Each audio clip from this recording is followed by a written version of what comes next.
좀 시간이 좀 걸려서 인제 되돌아왔는데 예 좀 일이 좀 있다 보니까 뭐 얼마나 자주 올릴 수 있을지는 인제 아직 저도 미지수고요. 어쨌든 시간이 되는 대로 가끔 하나씩 만들어서 가끔 시간이 되는 대로 하나씩 만들어서 올리도록 하겠습니다.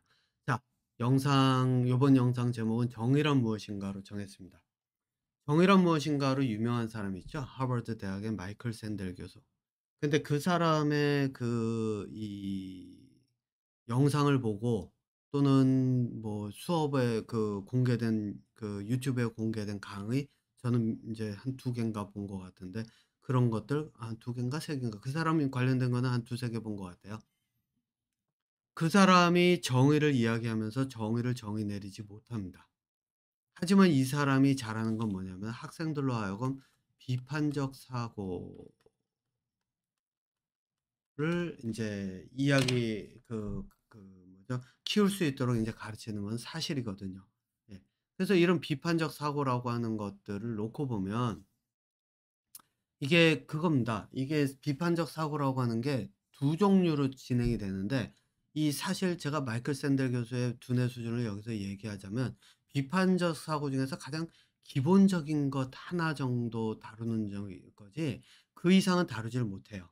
그게 뭐냐면은 실질적으로, 근데 뭐 그마저도 그 사람은 좀 뛰어난다고 볼 수가 있죠. 왜냐하면은 다른 사람들은 비판적 사고는 다루지는 아예 못하고 뭐를 다루냐면 지식으로 다뤄요.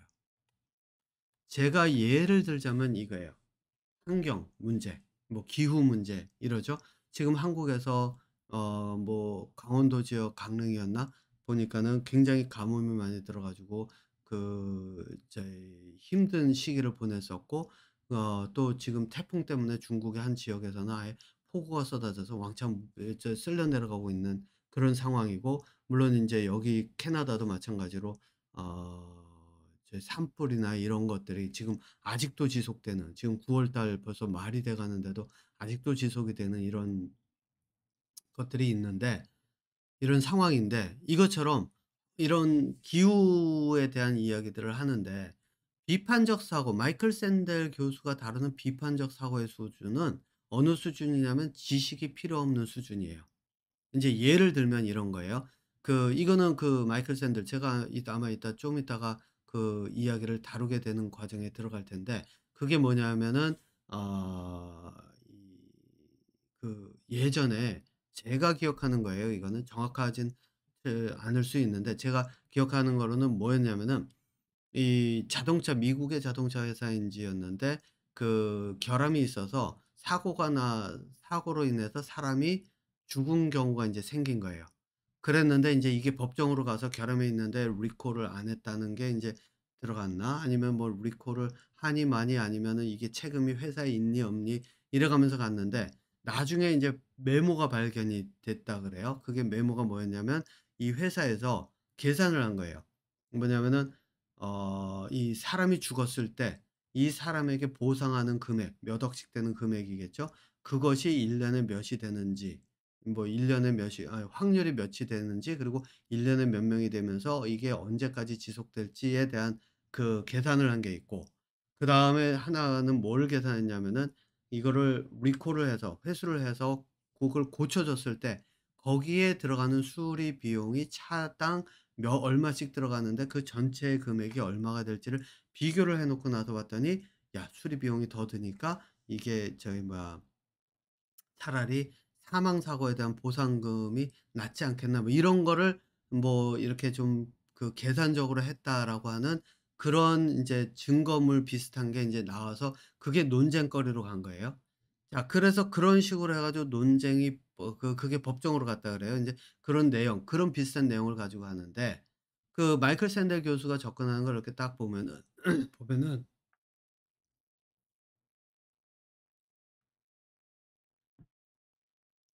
그런 경우에 를 하나를 놓고, 케이스를 놓고 학생들끼리 서로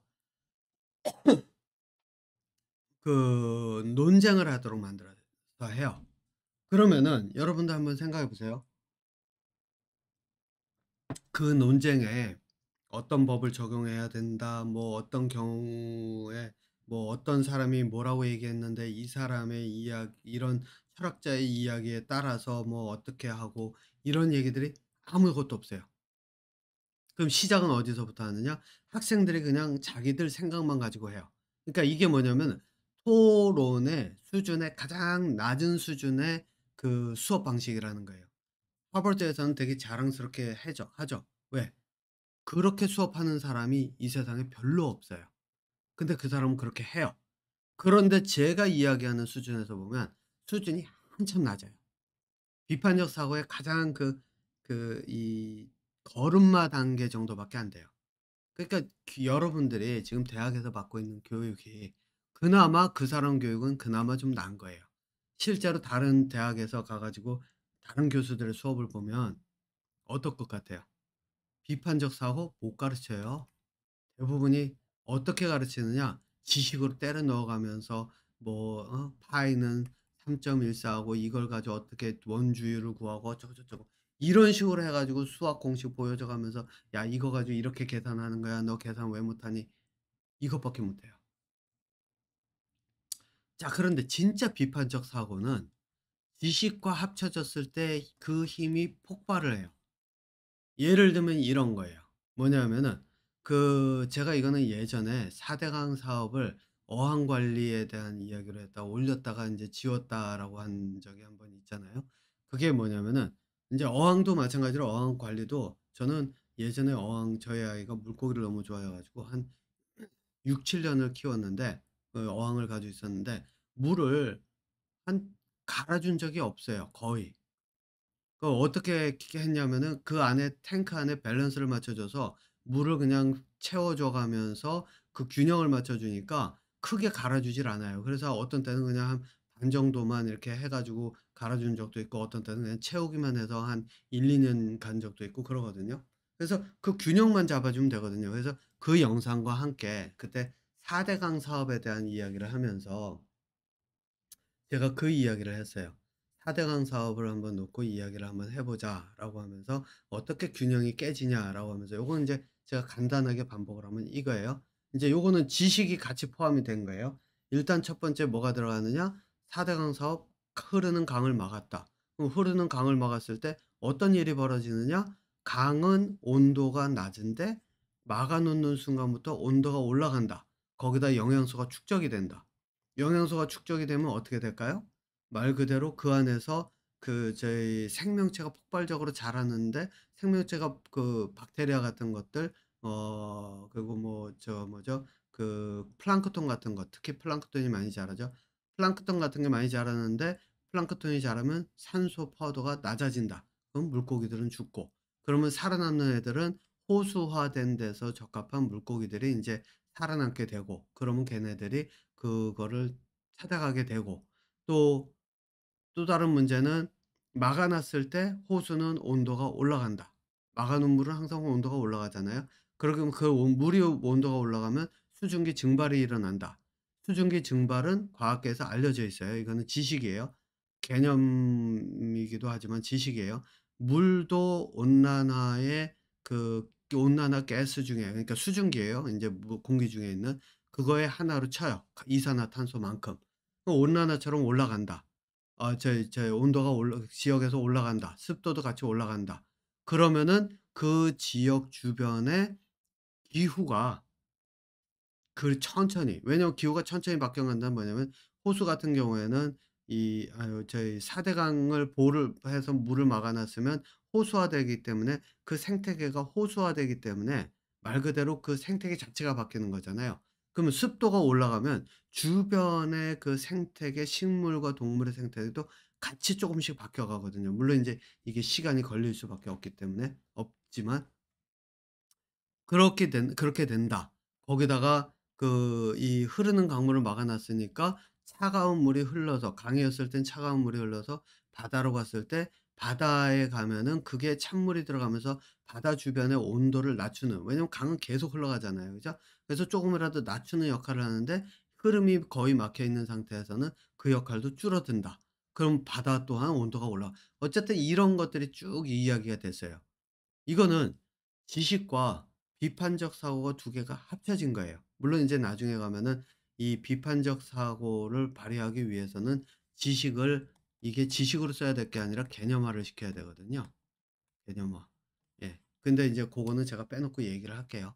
그래서 어쨌든 지식을 개념화하면서 비판적 사고와 두 개를 딱 결합하는 순간에 이런 것들을 찾아간단 말이에요. 그러면 인제 그다음부터는 얘기가 달라지죠. 한쪽의 기후가 달라지면 다른 한쪽도 마찬가지로 그 기후가 바뀔 수밖에 없기 때문에 극과 극으로 이렇게 달라지게 되는데, 그래서 저는 뭐라고 생각하냐면 지금 그 강릉의 그 뭐죠? 가뭄, 이것도 한국에서는 그 4 대강 사업의 보를 막아 놓은 사업을 통해서 보를 막아 놓은 그 현상으로 이 태백산맥을 기준으로 한쪽에서는 저기 뭐죠? 이 시 저이 식물이 습지화 같이 되는 그런 현상이 벌어지고, 그 산맥을 기준으로 그 반대쪽은 오히려 인제 수증기가 좀 줄어드는, 제가 그렇게 생각하는 이유는 4 대강 사업이 주로 서해 쪽에 관계가 돼 있는 걸로 알고 있거든요. 동해에서는 태백산맥 저쪽으로 넘어가는 강이 그렇게 저기 뭐야 보를 막을 만큼 그런 워낙 산맥 쪽이기 때문에 그런 게 별로 없는 걸로 저는 기억이 되는데, 뭐 제가 지 지리 지질 지구 과학 쪽은 인제 기억이 안 나서 그러는데, 어쨌든 그렇기 때문에 제가 볼 때는 그래서 요런 거는 실제적인 지구 과학에 관계된 책들을 보면 좀 나와요. 왜냐면 어떤 데 딱 가 보면은 산을 기준으로 한쪽은 완전히 사막이고 한쪽은 아예 저쪽으로 갈수록 숲과 이런 것들이 만들어지는 현상. 그래서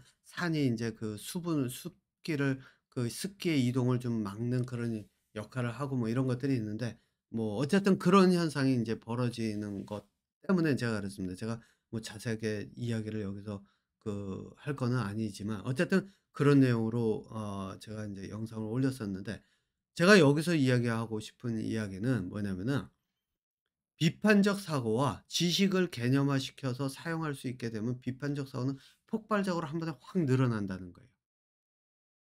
그거를 역으로 얘기하자면은 마이클 샌델 교수의 수준은, 이거는 인간의 두뇌를 태어나서 아기에서 완전히 지혜가 충만한 그런 어떤 나이 든 쪽으로 두뇌로 쭉 논다면 이 사람의 수준은 그냥 아기 수준이에요. 예, 베이비 갓난아기 수준.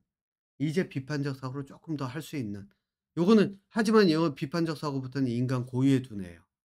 앞에 지금 다른 대학에서 많은 교수들이 지식 중심적으로 가르치고 있는 거는, 이거는 동물의 수준이기 때문에 인간 수준도 아니기 때문에 저는 아예 치지를 않는데, 그나마 마이클 샌델 이 교수를 제가 그나마 손에 꼽는 이유 중에 하나가 그 사람이 유일하게 제가 본 사람 중에 어느 정도 이 뭐죠? 인간 두뇌의 비판적 사고를 가르칠 수 있는, 할 수 있는 사람이 아니라 가르칠 수 있는 사람 중에 하나라는 거예요. 물론 인제 다른 영역에서 사람들 중에는 자기 스스로 그러한 비판적 사고는 아니지만 자기가 비판적 사고를 가르치는 건 아니지만 자기 스스로는 비판적 사고를 발휘할 수 있는 사람은 많이 있어요. 예, 학계에도 많이 있고 그렇지만은 인제 가르치는 영역에서 제가 이야기를 한 거예요. 자, 어쨌든 그렇다는 얘기입니다. 물론 제가 지금 4 대강 사업 얘기했는데 저 그때 그 영상이 아마 조회수가 3만 인가 4만, 그때 당시 한 10년 전인가 10년 전 될 거예요. 그때 당시에 10 년이 좀 넘었나 그랬는데 그때 당시 3만 4만 정도였으면 꽤 된 거였는데, 지금 그 영상은 제가 다 지웠기 때문에 지금은 없지만요. 근데 그때 종북이라는 "너는 종북이냐."는 소리를 엄청 많이 들었었는데, 예, 그 댓글이 다 그런 거였죠. 물론 제가 댓글 하나 달고 나니까 다들 조용히 사라지고 인제 더 이상 댓글을 못 달았는데 어쨌든 그랬습니다. 자, 그래서 제가 인제 이번에는 정의란 무엇인가를 이야기를 하려고 하는데 주제가 인제 이거잖아요. 근데 제가 마이클 샌델 교수가 이 정의란 무엇인가로 시작을 했기 때문에 이랬는데, 이 이야기는 뭐냐면은 마이클 샌델 교수가 정의란 무엇인지를 정의 내리지 못하는 이유가 있어요. 그게 뭐냐면 이 사람의 두뇌가 정의를 정의 내릴 만큼 발달한 두뇌는 아니라는 얘기예요. 그렇기 때문에 그 사람이 책에서도 정의를 못 내렸다고 저는 들었고, 또 이 사람이 수업하는 것에서도 정의를 내리지 못했다라고 하는 게 제가 본 그 수업 내용 중에서 제가 본 그 이 해석입니다. 그러니까 마이클 샌더 교도 대단해 가지고 사람들이 막 이렇게 만나고 뭐 이렇게 하면서 하고 있지만 사실 이 사람 수준은 예 두뇌의 그 관점에서 보면 아까도 말씀드렸지만 겨우 걸음마 수준 정도밖에는 안 되는 사람이다. 안 되는 두뇌를 가진 사람이다라고 하는 것이 이제 제가 보는 관점입니다. 자 그러면 이제부터 마이클 샌델이 정의 내리지 못한 정의가 무엇인지 제가 한번 이야기를 해 보려고 합니다. 정의란 무엇일까요? 제일 처음으로 돌아가서 아까 그 이야기한 자동차 회사 그죠? 그 얘기를 한번 해 볼게요.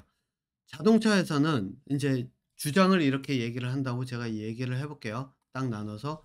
아니 우리는 실제로 사람들이 사고를 낸다라고 하는 확신이 없다. 이렇게 얘기할 수 있죠. 그러니까 예를 들면 이거예요. 우리는 이게 부정적으로 영향을 미친다. 부정적 영향을 미친다. 이것도 인제 마찬가지예요. 라고 생각하지 않는다. 이건 회사 쪽의 주장이라고 볼게요. 이건 회사. 왜냐? 우리가 파는 게 차가 100 대인데 예를 들어서 뭐 한 10만 대라고 칠게요. 예 10만 대인데 10만 맞나요? 일십, 백, 천만, 10만 맞네요. 예 10만 대인데 그중에 사고 난 게 지금 예를 들어서 10 대밖에 안 되는데 이걸 가지고 이게 10 대가 이런 사람이 죽는 사고가 났다 그래 가지고 이 10만 대가 모두 "사고를 낸다."라고 이야기를 하기가 어렵지 않지 않느냐. 거기다가 이 10 대가 사고가 났을 때 뭐 예를 들어 가지고 그 조건을 보면 뜨거운 태양에 뭐 한참을 노출이 돼 있어서 뭐 그렇고 뭐 이런 이야기들을 막 할 수 있다고 쳐 볼게요. 그러면은 인제 소비자의 입장에선 '야 사람 한 명이라도 그 목숨이 그럼 너희들은 이것 때문에 확신과 부정적 영향을 미치지 않는다는 너희들의 그 확신 때문에 사람이 뭐 10 대가 사고가 나서 10 명이 죽었는데 그럼 이거는 너희들이 책임이 없다는 거냐? 그 10 명의 생명은 소중하지 않다는 거냐? 아무리 그래도 너희들이 단 한 명이라도 더 살릴 수 있도록 차를 수리를 해야 되는 거 아니냐? 그러니까 너희들 책임이다. 뭐 이런 식으로 서로 논쟁을 할 수가 있겠죠.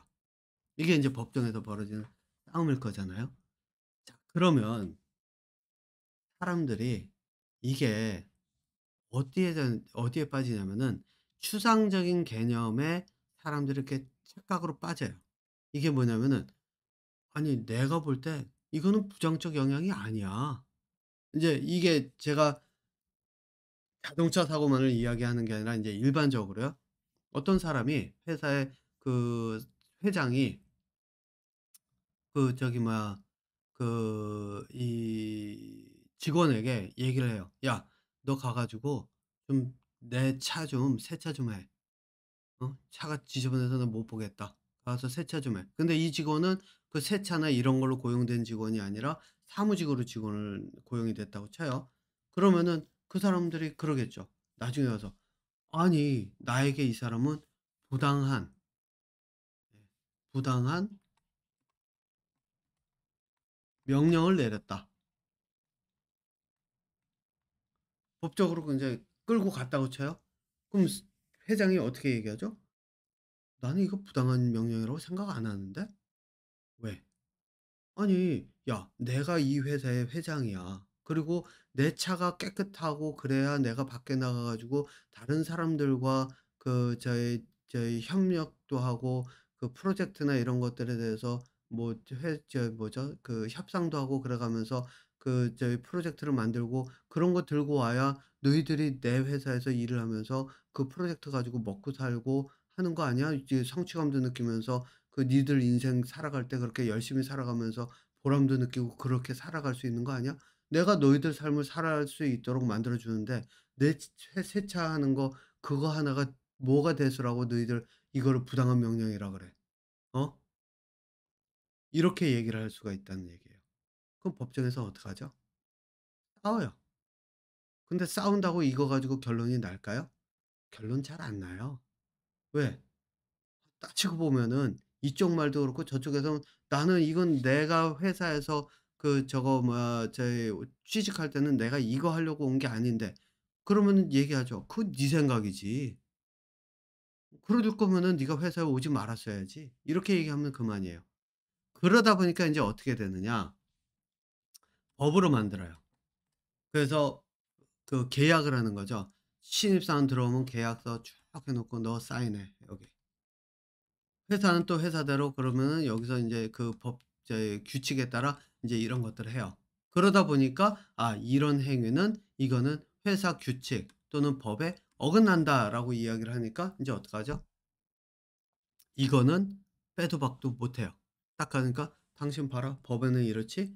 당신은 이렇게 법에 어긋나는 행동했지. 그러니까 당신은 처벌 대상." 이게 간단 말이에요. 근데 문제는 또 뭐가 있죠? 법을 만드는 사람들이 국회의원들이죠. 그럼 국회의원들이 어떻게 하죠? 자기들끼리 논쟁을 해요. "이건 부당하다. 아니다. 이건 부당한 게 아니다." 이걸 부당하다고 했을 때 회사 회장들이 위축이 돼서 돈을 저기 그 경제 활동이나 이런 것들을 좀 더 활발하게 못하게 되면 어떤 일이 벌어지겠어. 그러니까 "이건 부당한 게 아니야."라고 이야기하고 서로 공방이 오고 가다 보면 어떻게 될까요? 그냥 묻혀 버려요, 많은 경우. 그죠? 그러면 사람들이 묻겠죠. "야 도대체 정의란 뭐지?" 회사 회장은 나는 "야 너 가 가지고선 내 회사 저기 뭐야 내 차 좀 세차 좀 해."라고 한 게 "부당한 게 아니다." 그럼 "나는 이게 맞다. 이게 정의다."라고 주장하고 회사에서 직원은 "아 나는 이거 저기 뭐야 나는 분명히 이거는 부당한 거라고 생각을 해. 이 정의가 아니야. 이거는 정의롭지 않은 일이야. 저 회장이 잘못한 거야. 그래서 나는 내 권력과 내 정의를 정의로운 사회를 위해서 나는 회장이 바뀌어야 된다고 생각을 해." 주장을 해요. 그러면은 한번 생각해 보세요. 과연 그 마이클 샌델 수준이 딱 여기죠. 그 사람이 이것을 가지고 정의를 내릴 수 있을까? 이거 정의 내릴 수 있으면 국회의원들도 바로 정의라는 걸 가지고 그 정의를 내려서 "야 이거는 회장 네가 잘못했어. 야 이거는 너 저 신입사 사원 네가 저기 잘못 저기 이런 거 주장할 저게 아니야." 이런 식으로 딱 결정을 내리고 말 그대로 무 자르듯이 딱 잘라 가지고 옳다 그르다를 판명을 낼 수가 있어야 돼요. 하지만 문제가 이겁니다. 정의에 대해서 정의를 내릴 수가 없어요. 왜? 관점이 다르기 때문에 그래요. 보는 시각이 다르기 때문에.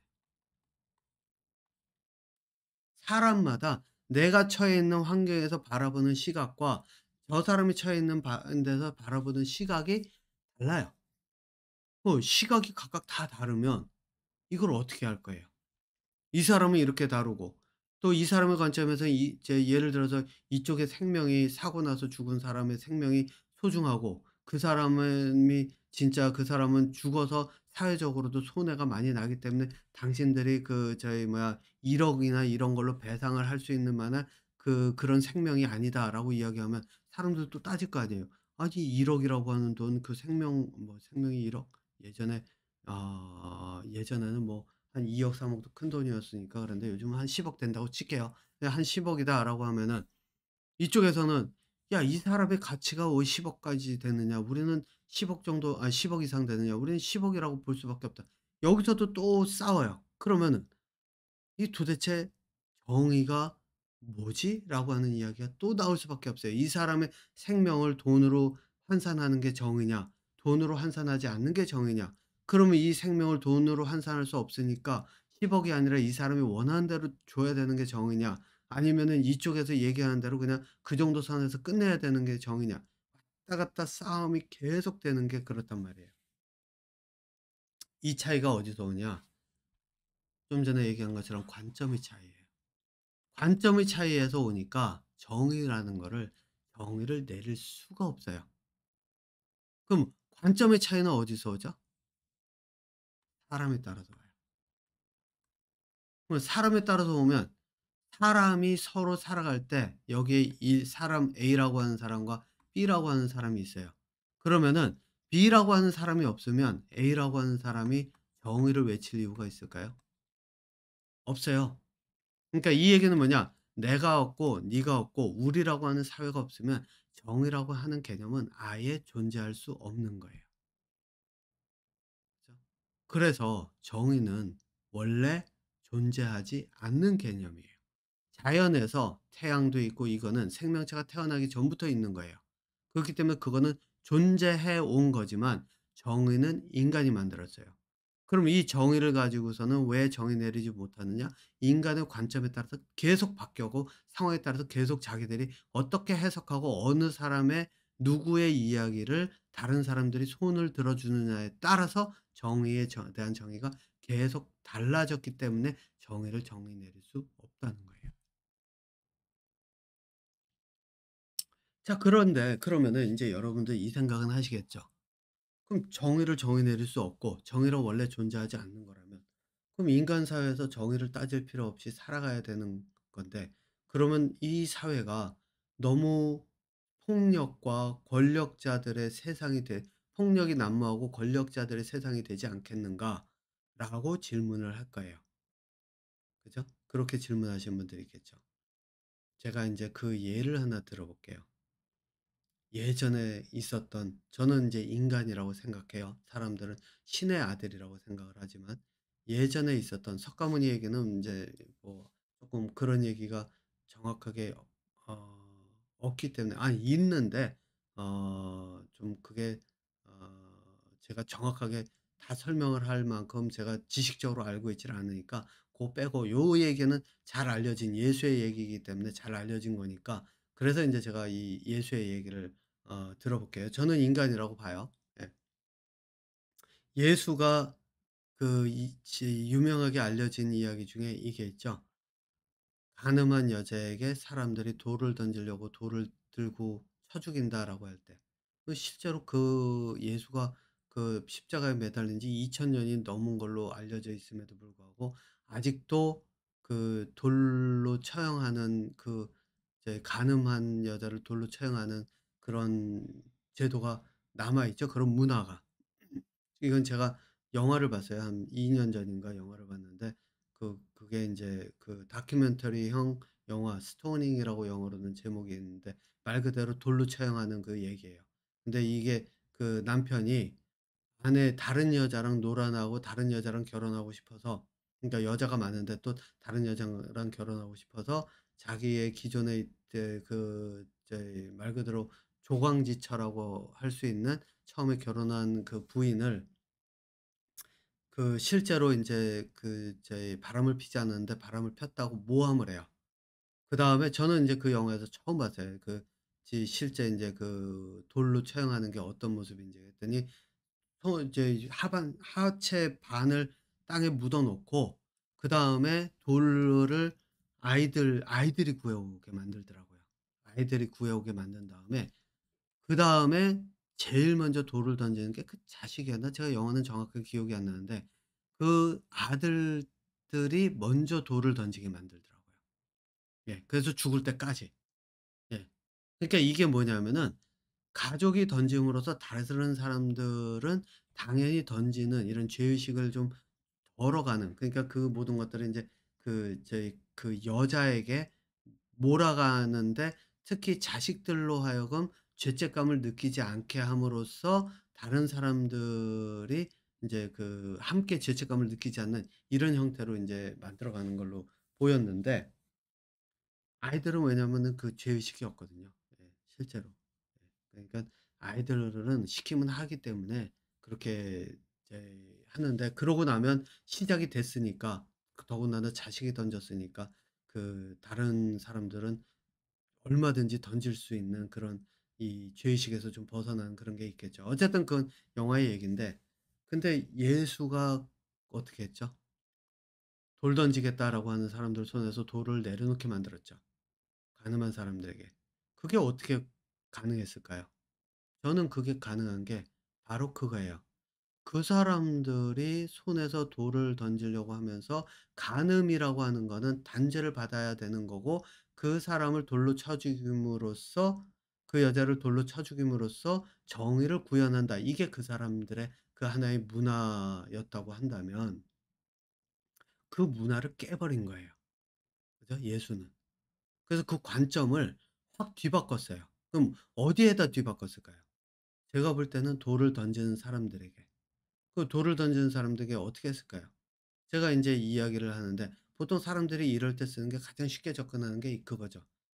그 자동차 회사 그 회장에게 "야 당신의 가족 중에 하나가 그 당신의 가족 중에 하나가 차 당신이 만든 차를 타고 가다가 뭐 가다가든 어떻게든 그것 때문에 사고가 나서 뭐 결함으로 인한 사고로 인해서 당신 가족이 죽었다면 당신이 그래도 그 차를 판매하겠냐?" 이렇게 물을 수는 있겠죠. 그 사람들은 그럴 거예요.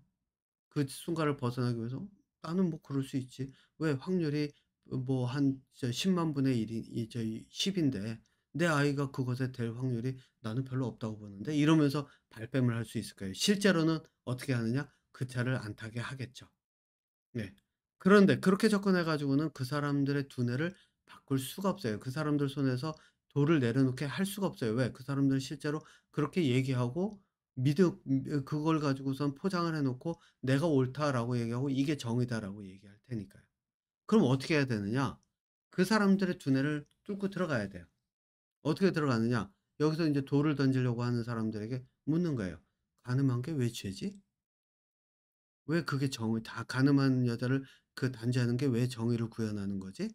그게 왜 죄가 되지?" 그러면서 찾아가면 그 사람들이 그러겠죠. "아니 다른 남자를 만났으니까." "그 다른 남자 만난 게 왜 죄인데?" 다른 남자에게 몸을 줬으니까 "그래 몸을 준 게 왜 죄냐고?"라고 물어가면서 찾아가야죠. 그러면은 그렇게 찾아가다 보면은 결국에 와서는 뭐가 되죠? 그 영화에서 나온 것처럼 그게 이게 있어요.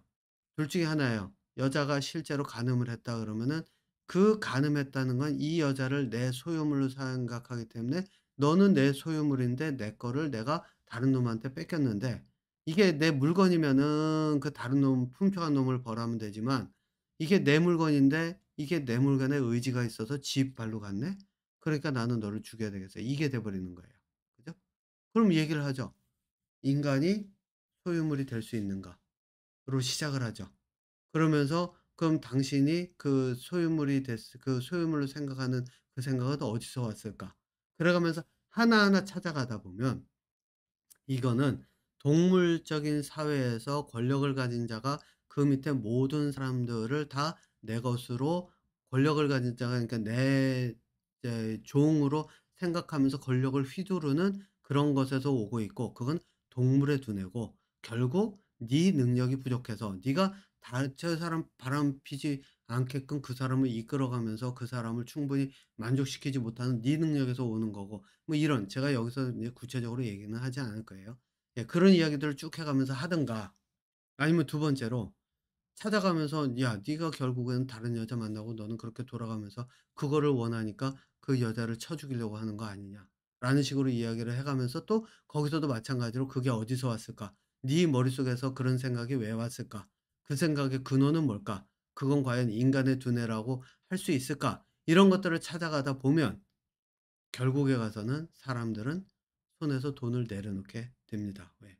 인간의 두뇌는 실제로 논리적인 사고의 근거를 바탕으로 그 찾아가는 두뇌가 인간의 두뇌지 그냥 '야 나 쟤 하나 죽여야지.' 그러면서 돌 던지고 단죄를 하는 게 이게 인간의 두뇌가 아니거든요.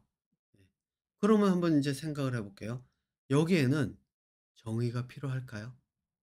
각각의 관점이 다른 사람들이 그 관점이 어디서 왔는지 그 사람이 가진 그 고정된 그 사람의 그런 어떤 관념, 시각 그리고 자기가 정의라고 믿는 그런 것들이 어디서 왔는지를 쭉 찾아가다 보면 결국 네가 생각하는 것 자체가 정의가 아니야. 결국 정의를 없애버린단 말이에요. 그죠? 그 사람의 두뇌 속에서 네가 가지고 있었던 네가 가진 정의에 대한 정의는 정의가 아니야. 라는 걸 누가 깨닫느냐? 손에 돌을 든 사람이 깨닫도록 만드는 게 바로 이 제가 볼 땐 예수가 했던 그 접근 방법이라고 저는 보이거든요. 그러면은 사람들이 어떻게 할까요? 정의가 사라졌는데 돌을 던질 수 있을까요? 없어요. 그러면은 그 과정에서 할 수 있는 게 뭘까요? 법을 바꾸든, 그죠? 법을 바꾸든 아니면은 관습을 바꾸든 관점을 바꾸든 이런 것들이 하나의 그 가는 방향으로 또다시 자리를 잡게 된다는 겁니다. 그죠? 그래서 여러분들 법 바꾸는 게 한국에서 보면은 요즘 뭐 저 법을 바꿔야 되고 뭐 이런 거를 새로 그 만들고 그러죠.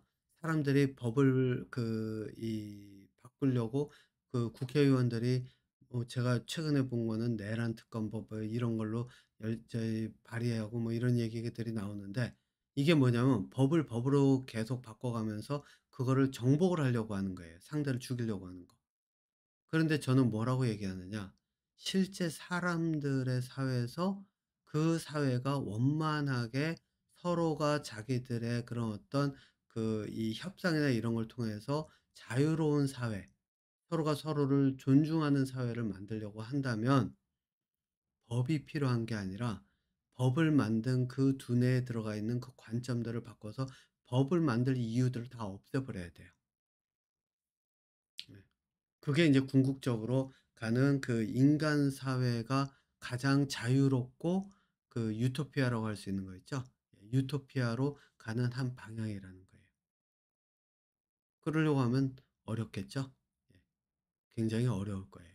그러니까 지금 상태에서는 그 법을 만들어 가면서 상대를 죽이고 그 잘못한 애들 단죄를 하고 이렇게 가는 게 되는데 적어도 저는 뭐라고 얘기하냐면 뭐 요즘 보면은 왜 그 힘이 없는 사람들이 제일 많이 당하죠. 여기 제가 지금 돌 던지는 얘기를 했지만 그 돌 던지는 문화, 돌로 단지하는 문화 속에서는 그 여자가 힘이 없는 존재예요. 왜 제가 영화에서 본 거는 남자는 돌아다니면서 여자 끼워 안고 돌아다니면서 막 저희 놀고 다녀도 됐었거든요. 자, 그 얘기는 약한 존재에게 항상 법은 가혹해요. 그래서 한국에 그 제가 그 신문 기사 이렇게 보다가 보면은 막 이런 거 있더라고요. 그 뭐 한 몇백 원 커피 사 먹었다고 그 사람 해고하고 그랬더니 법원에서는 이 해고한 회사 측에 손을 들어주고 또 노동자들은 노동자의 그런 어떤 그 핍박받는 거를 가지고 막 이렇게 했더니 또 회사 손 들어주고 노동자를 오히려 이 책임을 노동자에게 전가하고 뭐 이런 것들이 있잖아요. 그죠? 예. 이런 일들이 벌어지는 이유 뭐 저런 것도 있죠. 가습기 사건 같은 거 사건이라고 할 수 있겠죠. 가습기 사건이라든가 뭐 또는 자기들이 이제 권력이 있는 사람들이 그 밑에 부하들을 탓하면서 자기들은 이제 빠져나가고 뭐 이런 모든 것들.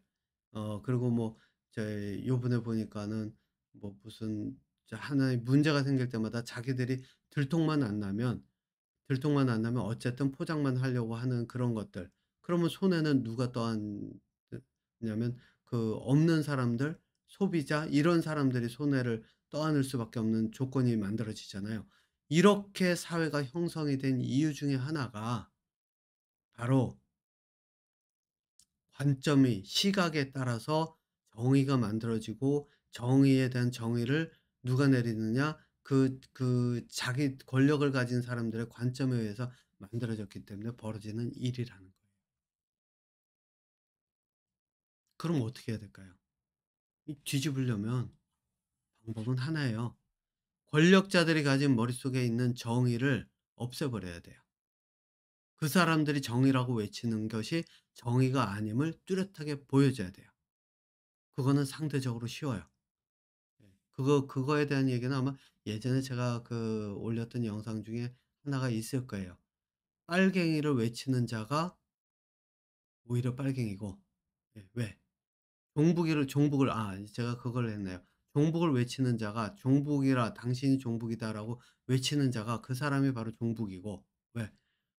종북이라는 건 북한을 종북이라고 얘기하면서 북한을 찬양하고 북한을 이제 따라간다. 근데 그 사람들이 종북을 주장할 때 그런 것들이 있어요. 북한 사상을 그대로 따라간다. 그런데 실제로 다른 사람들을 비난하고 다른 사람들의 생각을 종북이라면서 바꾸려고 하는 그 모습은 어디의 모습이죠?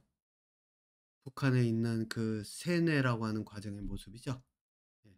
이런 것처럼 실제로는 종북을 외치면서 다른 사람을 비난하는 자가 종북이고, 평등해야 된다를 외치면서 다른 사람을 비난하는 자가 평등하지 않은 그 두뇌를 가진 사람이고, 이걸 가지고 찾아가면서 그 사람들에게 그 사람 두뇌가 당신 머릿속에 나온 것이 곧 평등을 파괴하고 평등이란 개념이 없는 사람이다를 보여줄 수 있어야 돼요. 문제는 이걸 보여줄 수 있는 사람이 지금 거의 없다는 거예요. 뭐 저는 얼마든지 해요. 저는 언제든지 그런 사람들이 오면 그 사람들의 두뇌를 자기들이 보게 하고, 그 사람들의 두뇌 속에 있는 정의를 외치면 정의를 없애 버리고, 그리고 그 사람들의 주장을 가지고 "당신이 이렇게 해야 돼." 그러면 그 사람들의 머릿속에서 무슨 일이 벌어지는지 보여줘서, 그래서 제가 그랬죠. 유튜브에 제 댓글이 이렇게 달린 것들 중에서 제가 댓글 달아 놨더니 원글을 지워 버려 가지고 제 댓글까지 다 사라져서 인제 보이지가 않는데, 그게 제가 하고 있는 제가 할 수 있는 하나의 능력이죠. 저는 그래서 가진 사람뿐만 아니라 자기의 생각을 주장하는 모든 사람들의 그 주장을 두뇌에서 싹 없애버릴 수 있는 사람이 저라는 거예요. 예. 자, 그러니까 인제 한번 볼게요. 자, 정리하자면 마이클 샌델 교수는 정의를 정의 내리지 못해요. 다른 사람들도 정의를 정의 내릴 수 있는 사람은 없어요. 그 이유는 뭐냐면 정의는 원래 존재하지 않았던 개념이기 때문이에요. 그러면은 정의가 존재하지 않았는데, 그러면은 어떻게 이 사회를 그러면 원만하게 약자와 강자의 차이가 없이 평등하게 모든 것들을 만들어 갈 수 있는가라고 하면, 정의라고 하는 자기 권력자의 관점이 있는 사람들의 그 가진 자들의 관점에서 정의라는 개념을 싹 다 지워버리는 거예요. 그 사람들이 주장하면서 "이게 평등이다." 그러면 그 사람들 머릿속에 있는 평등을 지워버리는 것. 그래서 그 사람들 스스로 자기가 가지고 있었던 게 정의가 아님을 절실하게 깨닫게 만들고, 자기들이 외치던 게 절실하게 그 평등이 아님을 절실하게 깨달을 수 있도록, 그러면서 자기들이 잘못이 아니라고 외치면서 타인에게 돌렸던 것이 그 손가락이 자기들로 되돌아가게끔 만들어서 그걸 자기 스스로 볼 수 있게 만드는 이 방법만이 세상을 평등하게 많은 사람들이 함께 어우러져 살아갈 수 있는 세상으로 만드는 하나의 방법이라는 거예요. 자, 이번 영상 정의에 대한 정의 여기서 마무리 짓고요. 네, 저는 또 다음에 다른 주제로 찾아오도록 하겠습니다.